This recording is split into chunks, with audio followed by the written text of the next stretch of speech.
Welcome to my YouTube channel. সবাইকে স্বাগতম জানাই আমার यूट्यूब क्लासे। मायूस मत होना ज़िंदगी में किसी भी वक्त तेरा नाम बन सकता है। मायूस मत होना ज़िंदगी में किसी भी वक्त तेरा नाम बन सकता है। अगर दिल में हो आग और हौसला हो बुलंद तो अखबार बेचने वाला भी कलाम बन सकता है। आज के আমরা বুঝবো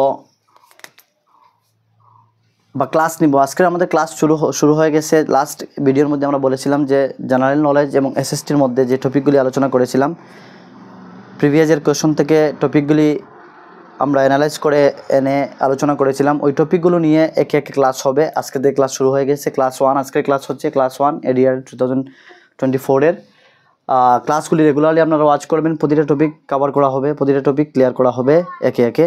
তো আজকে হচ্ছে famous slogans by Indian freedom fighter. Famous slogans by Indian freedom ফাইটারের আজকের ক্লাসটা হবে। তো ফার্স্ট অফ অল যদি আমরা দেখি, করো ইয়া মরো, ডু অর ডাই, এই স্লোগানটি দিয়েছিলেন মহাত্মা গান্ধী 1942-তে দিয়েছিলেন, যখন 8 আগস্ট 1942 কোয়েট ইন্ডিয়া মুভমেন্ট, অর্থাৎ কোয়েট ইন্ডিয়া মুভমেন্টের আরও নাম রয়েছে, যেমন আগস্ট কান্ট্রি মুভমেন্ট অথবা আগস্ট মুভমেন্ট বলা হয়। এই কোয়েট ইন্ডিয়া মুভমেন্টের সময় during the Quit India movement Mahatma Gandhi এই স্লোগানটি দিয়েছিলেন, করো ইয়া মরো, do or die, 1942 8 August. Next হচ্ছে সেম ভারত ছোড়ো, এই স্লোগানটিও মহাত্মা গান্ধী দিয়েছিলেন। ভারত ছোড়ো কোয়েট ইন্ডিয়া মুভমেন্টের during the Quit India movement এই স্লোগানটি মহাত্মা গান্ধী দিয়েছিলেন। আমরা যখন ইন্ডিয়ান পলিটি পড়ব তখন এই বিষয়গুলো যখন আসবে, সনগুলি আসবে, ইয়ারগুলি আসবে, আমরা একটু এক্সপ্লেইন করব এলাবোরেটলি। এখন জাস্ট স্লোগানটি আমরা জেনে নেই, কে দিয়েছিলেন, স্লোগানটি কখন দিয়েছিলেন। আমাদের এই টপিক থেকে 1-2 মার্ক কমন থাকবে। তো আজকে শুধু 17টি স্লোগান নিয়ে আসলাম, আরও 25-30টি স্লোগান রয়েছে ইম্পর্টেন্ট। ওই স্লোগানগুলি নেক্সট ভিডিওর মধ্যে, নেক্সট ক্লাসের মধ্যে আলোচনা করা হবে। তো ভারত ছোড়ো আন্দোলন, ভারত ছোড়ো যে আন্দোলন ছিল বা কোয়েট ইন্ডিয়া মুভমেন্ট আন্দোলন, এই ভারত ছোড়ো যে কথাটি কোয়েট ইন্ডিয়া ইংলিশে বলা হয়, এই কোয়েট ইন্ডিয়া শব্দটি ইউসুফ মেহের আলী দিয়েছিলেন। ইউসুফ মেহের আলী এই কোডটা দিয়েছিলেন কোয়েট ইন্ডিয়া, এবং এই শব্দটা ইউজ করা হয়েছিল এই 1942 8 আগস্টে যে মুভমেন্ট শুরু হয়েছিল বাই মহাত্মা গান্ধীর দ্বারা। তো আমরা যদি দেখি, এতটুকু আমরা বুঝে নিয়েছি যে করো ইয়া মরো, ডু অর ডাই এই স্লোগানটি দিয়েছিলেন 1942 কোয়েট ইন্ডিয়া মুভমেন্টের সময়, during quit India movement by Mahatma Gandhi. And Bharat ছাড়ো, ভারত ছোড়ো এই স্লোগানটিও মহাত্মা গান্ধী দিয়েছিলেন, কিন্তু কোয়েট ইন্ডিয়া শব্দটি দিয়েছিলেন ইউসুফ মেহের আলী। কিন্তু যদি এক্সামে আসে, ভারত ছোড়ো এই স্লোগানটি কে দিয়েছিলেন, তখন আনসার হবে মহাত্মা গান্ধী, ইউসুফ মেহের আলী হবে না, মহাত্মা গান্ধী হবে। তারপরে দেখেন হে রাম, হে রাম এই স্লোগানটিও মহাত্মা গান্ধী দিয়েছিলেন। কখনো এক্সামে আসে যে মহাত্মা গান্ধীর লাস্ট ওয়ার্ড কী ছিল, ওনার জীবনের শেষ ওয়ার্ড কী ছিল। মহাত্মা গান্ধীর জন্ম হয়েছিল 2 অক্টোবর 1869 আমরা সবাই জানি, এবং ওনার মৃত্যু হয়েছিল 30 জানুয়ারি 1948-এ। তো ওনার মৃত্যু হয়েছিল, ওনাকে অ্যাসোসিনেট করা হয়েছিল, হত্যা করা হয়েছিল বাই নাথুরাম গডসের দ্বারা। তো 1948-এ 30 জানুয়ারিতে ওনাকে যখন অ্যাসোসিনেট করা হয় নাথুরাম গডসের দ্বারা, তখন লাস্ট যে ওয়ার্ড উনি ইউজ করেছিলেন, হে রাম, এই শব্দটা ইউজ করেছিলেন, এবং এই শব্দটা ইউজ করে ধিমি আওয়াজ হয়ে গিয়েছিল, তখন ওনার মৃত্যুবরণ করেছিলেন এবং অমর হয়ে গিয়েছিলেন। তো মহাত্মা গান্ধী যে লাস্ট ওয়ার্ড ইউজ করেছিলেন তা হচ্ছে হে রাম।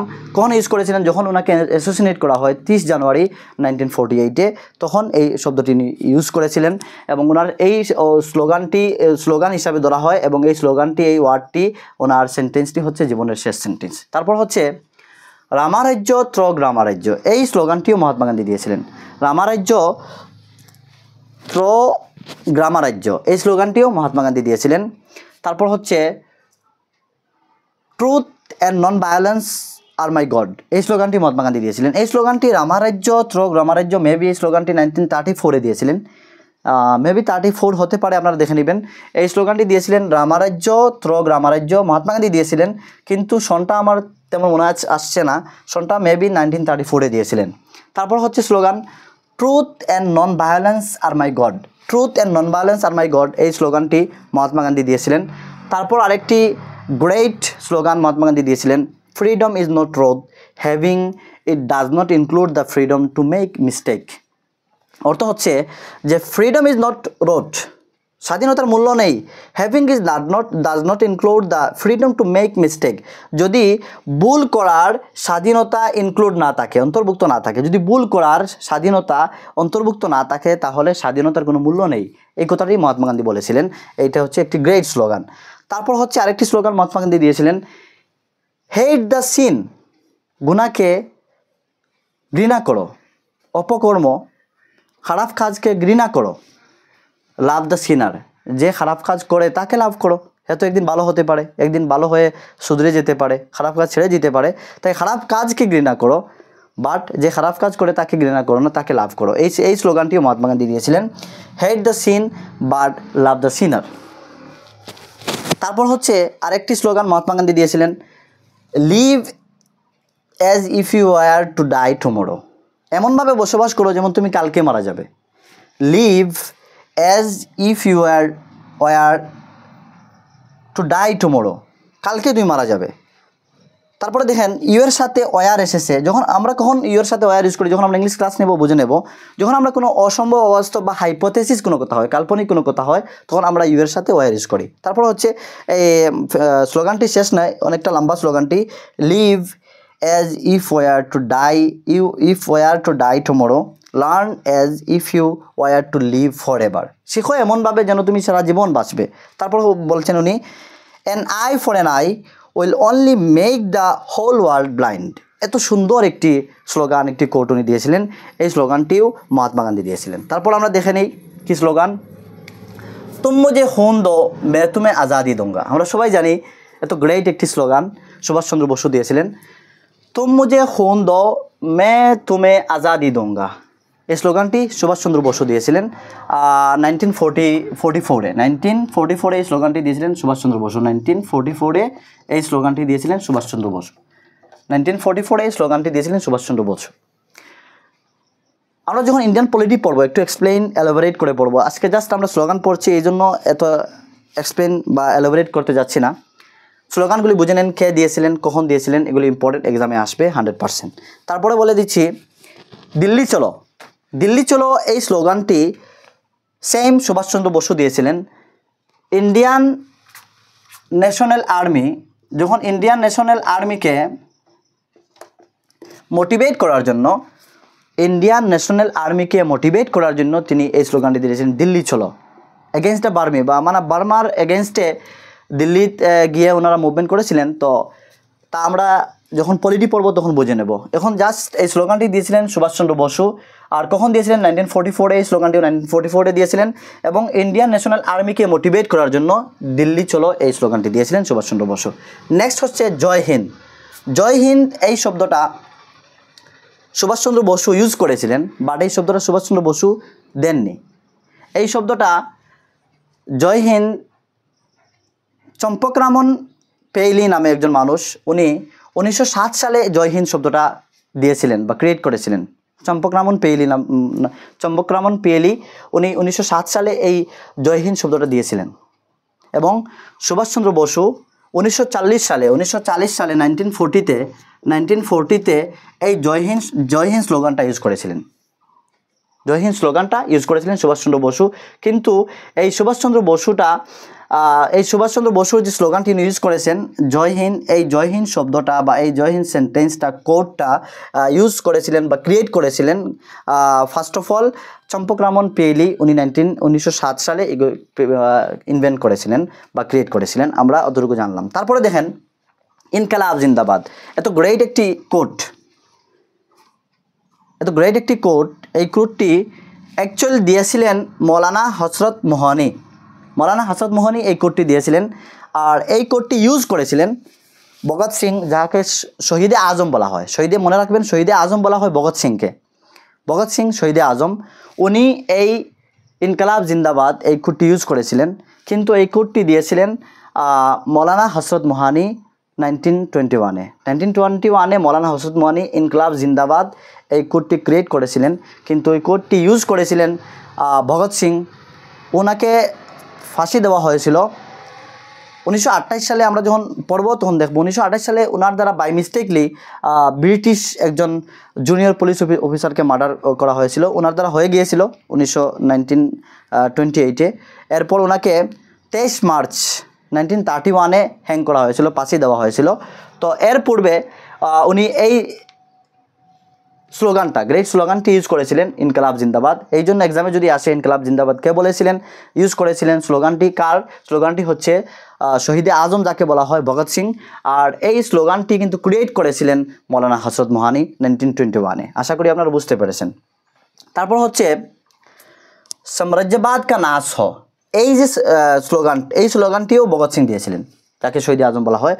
সাম্রাজ্যবাদ কা নাশ হ, এই স্লোগানটিও ভগৎ সিং দিয়েছিলেন, যাকে শহীদে আজম বলা হয়। আপনারা মনে রাখবেন এবং ভিডিও দেখে অনেক সময় স্টাডি করে বুক পড়ে মনে রাখা যায় না তেমনটা, বারবার এগেন পড়তে হয়। তাই যদি আপনারা ভিডিওগুলি, ক্লাসগুলি প্রপারলি দেখেন এবং প্রপারলি শুনেন, ভালো করে শুনতে পারবেন।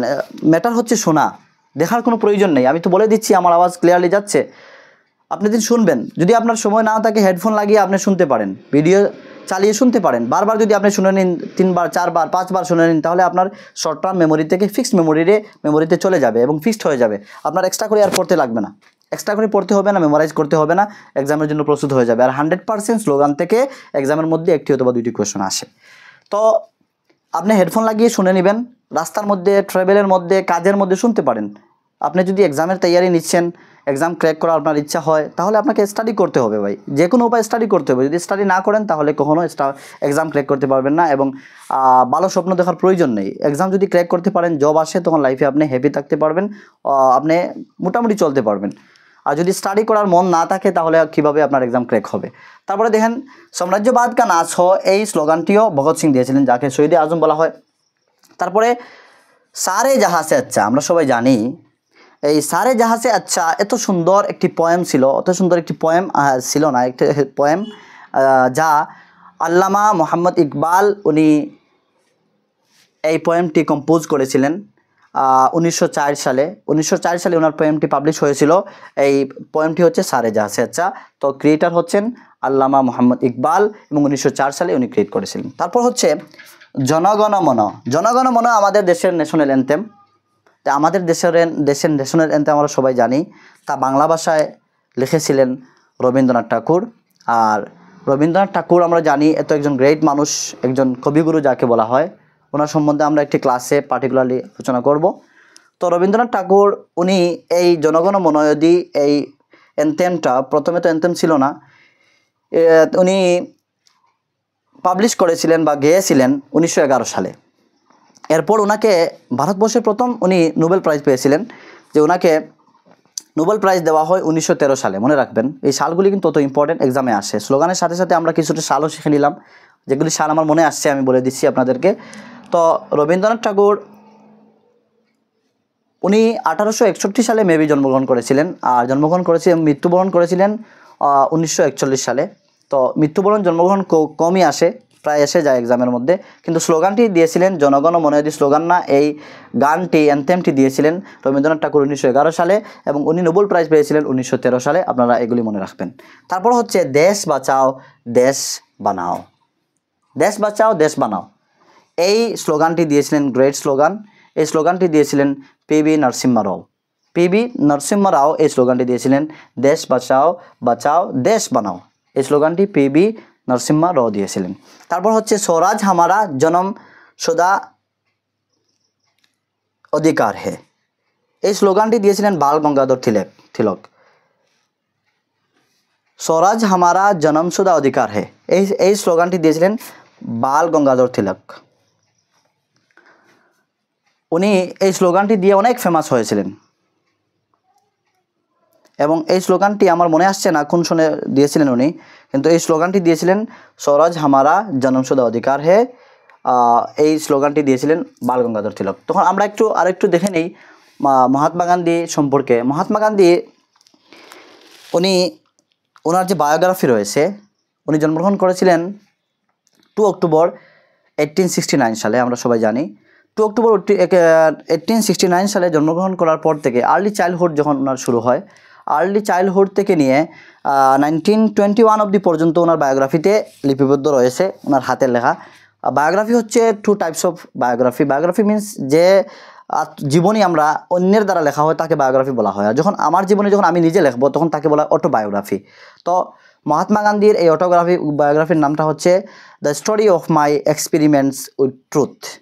এই অটোবায়োগ্রাফিটার নাম হচ্ছে the experiment of my story, the story of my experiments with truth, এই নামটি হচ্ছে। আর ওনার আর্লি চাইল্ডহুড থেকে নিয়ে 1921 অবধি পর্যন্ত এই বুকের মধ্যে রয়েছে। আপনারা যদি চান পড়তে পারেন এই বইটি নিয়ে, অনেক ইন্টারেস্টেড একটি বই। এবং এই বইটি পাবলিশ হয়েছিল ওনার একটি ম্যাগাজিন, 2টি ম্যাগাজিনের মধ্যে পাবলিশ হয়েছিল। ফার্স্ট ম্যাগাজিনের পাবলিশ হয়েছিল যে ম্যাগাজিনটা হচ্ছে একটি হচ্ছে ইংলিশ অনুবাদ, ওনার ইয়ং ইন্ডিয়া নামে একটি ম্যাগাজিন ছিল, ওই ম্যাগাজিনের মধ্যে পাবলিশ হয়েছিল 1925 থেকে 1929 অবধির মধ্যে, বা 1925 থেকে 1929 আমি বলি, এই সময় এইগুলি ম্যাগাজিনের মধ্যে পাবলিশ হয়েছিল। আর আরেকটি কি ম্যাগাজিন আমার নাম মনে আসছে না, ওই ম্যাগাজিনের মধ্যেও ওনার এই অটোবায়োগ্রাফিটি পাবলিশ হয়েছিল 1925 থেকে 1929 অবধি পর্যন্ত। আর আজকের আমরা স্লোগান পড়লাম 17টি স্লোগান, এত ইম্পর্টেন্ট স্লোগানগুলি, এর মধ্যে থেকে একটি এক্সামে এসে যেতে পারে। আর আরও রয়েছে 25-26টি স্লোগান। আমরা নেক্সট ক্লাসের মধ্যে এই স্লোগানগুলি পড়ব, বুঝবো এবং ভালো করে মেমোরাইজ করব, মনে রাখার চেষ্টা করব, যাতে আমাদের ফিক্সড মেমোরিতে থাকে এবং এক্সামে গিয়ে আমরা ইউজ করতে পারি। আশা করি আপনারা ক্লাসটি বুঝেছেন এবং ইন্টারেস্টেড হবে। আজকে থেকে ক্লাস এইভাবে আমরা টপিক আলোচনা করব। আপনারা যদি নতুন এসে থাকেন আমাদের ক্লাসের মধ্যে, তাহলে সাবস্ক্রাইব করবেন। আর যদি ভিডিও ভালো লাগে লাইক করবেন, কমেন্ট করবেন যদি আপনার ডাউট থাকে। আর যারা ক্লাস নিচ্ছেন বা যারা নিতে পারছেন না, আপনার বন্ধুবান্ধব রিলেটিভ সবাইকে শেয়ার করে দিয়ে দেবেন, যারা সবাই স্টাডি করতে পারে। আর আজকের ক্লাসটা এতটাই যথেষ্ট, আর বেশি লম্বা নিচ্ছি না। অনেক আলোচনা ছিল, কিন্তু আলোচনা আর করব না, আজকের জন্য এতটুকু। Thank you so much for watching. Thank you.